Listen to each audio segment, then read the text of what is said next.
Pixie. You asked us. I have been into meditation and have met my spirit guide. It was an amazing experience, but how do I know it is not just a construct of my own imagination? The experience of meeting your higher self counterpart, your higher density guides, and all the beings that exist in higher dimensional states are experienced and interacted with in the dimension fields that you know as your imagination. Therefore, when you met your spirit guide, it was a construct of your own imagination. You have been taught by your teachers within third density, those that parent you or deliver to you your education, or the peers with which you associate, that fanciful dreamings and visions and thoughts are just your imagination, making you believe that all you experience within the waking state is the real world, and the experiences within the dream state and within the imagination are not real. From our perspective, we could say it was in fact the other way around, although we know the truth of the different dimensional states. So therefore the truest perspective that the third density being incarnated into matter is most likely to absorb is the perspective of truth that both the waking state and the dream state and imaginative visions and thought are both equally as real as one another. These realms are mirrors of one another, one being matter and one being antimatter. Often, the biggest obstacle to your ability to connect with the part of yourself that can guide you from a higher perspective is your own left-brained logic that tells you something is just your imagination or just a dream, and is therefore not real and must be dismissed as anything with which to formulate an informed opinion or viewpoint. In certain situations where left-brained logic is needed, one can temporarily switch to this viewpoint, and it is this ability to stand in grounded third density understanding that we from the higher realms cannot do. When this ability is all the third density being can do, then an imbalance is manifested within that being. When that being can switch from matter to antimatter understanding, and indeed embrace both realms simultaneously, that being stands in alignment with cosmic forces and thus in balance. What you experience, therefore, within the imagination fields is the antimatter existence, where the energies of infinite possibility, infinite creation, infinite abundance, and infinite thought reside.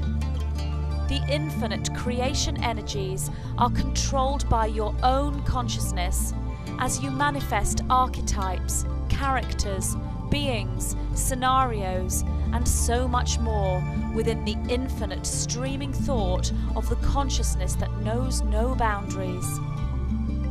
When those creation energies communicate with you, behaving in surprising and unpredictable ways, often showing you scenarios you had not consciously thought of, or delivering to you information you have not yet come across. This is the higher dimensional energies within the antimatter fields of the imagination. These energies are your direct link to the deeper unconscious, subconscious aspects of yourself, which in turn are connected to universal forces, the cosmic mind, the planetary grid, the living archetypes within and the one source creator energy.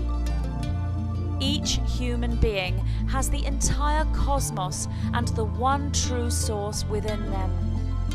That which you know as God resides within you all in the vast hyperspace realms. The imagination is the landing pad, as it were, that branches off into deeper and deeper antimatter realities. How indeed does the entire cosmos, and indeed the one source energy, God, reside within each human being on third density Earth.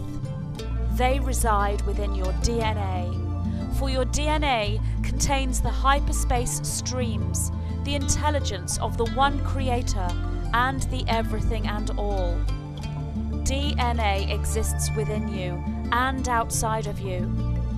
DNA is part of your blood, yet exists out of time, and you are linked to all your past selves, all your future selves, and all your multidimensional selves through the DNA. Therefore, when you communicate with your guide in meditation, you are communicating with your own DNA. Therefore, is that guide a deeper part of yourself? Is that guide a being outside of you? Or both? Is that guide an aspect of your imagination? Or a real, living, intelligent, higher dimensional being from hyperspace? Is that guide you in the future? Or a past incarnation of you? Or indeed, is that being an extraterrestrial relative? Is that guide your parent or your child? Your guide is all those things. Your guide is connected to all the guides of higher density and all the higher selves of humanity and all the extraterrestrial beings who are currently surrounding your planet in their living light ships now. Those light ships are vast and huge and are in your skies. Those light ships are microscopic and exist within your DNA, inside the cells within your bodies, yet they are one and the same. Your guide is connected to all and every being, yet your guide is an individual, as are you. Your true guide of light is very different from the passing astral traveler, or neutral or benevolent being that may happen to see your light and visit you within your violet crystal pyramid, or come through your chakras and your body as you embark on a period of communication through automatic writing. Each being that visits you is indeed a deeper part of you. Each being that communicates with you is the voice of your DNA. Each being may come from a different dimension or embody a different polarized frequency, yet each are you, each are your DNA. Each are also separate, different, and individual. Each being that visits you or communicates with you or through you is indeed a construct of your own imagination, your own wonderful, vast, creative, unexplored, loving, living, intelligent, God-connected imagination. We are the white-winged collective consciousness of 9.